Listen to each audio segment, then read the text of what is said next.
Ассалаумағалейкум. Біздің жанымызда махаббат қаншалықты мол болса, төңіректегі әлемді өзімізге соншалықты бағындырамыз. Сөйтіп, жамандықты жақсылыққа айналдыра алады екенбіз. Сырттай ренжуге, ұрысуға, түсінбеуге болады. Ал ең бастысы, іштей адам жаны махаббатқа толы болу керек. Бұл өнерге бірден үйрену оңай емес екен. Ойлап көрсек, біз біреуді жақсы көреміз. Біздің махаббатымызға ештеңе кедергі бола алмайды. Ақшада, отбасының жағдайы да, қоғамдағы жағдай да, оның дарын жоқтығы да, тіпті парасаттылығы да әсер етпейді. Бір нәрсеге тәуелді болу, демек алу деген сөз. Ал махаббатта ең бастысы алу емес, беру. Дұрыс қой.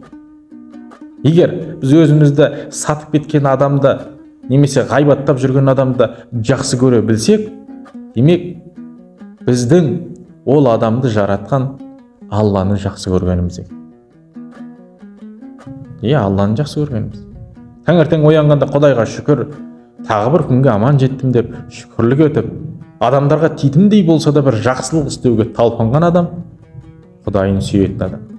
Ондай адамдарды адамдардың ішіндегі ізгісі деп айтуға болады. Адамдарға көп берген кісінің өзі де өмірден үлесін молынан алады.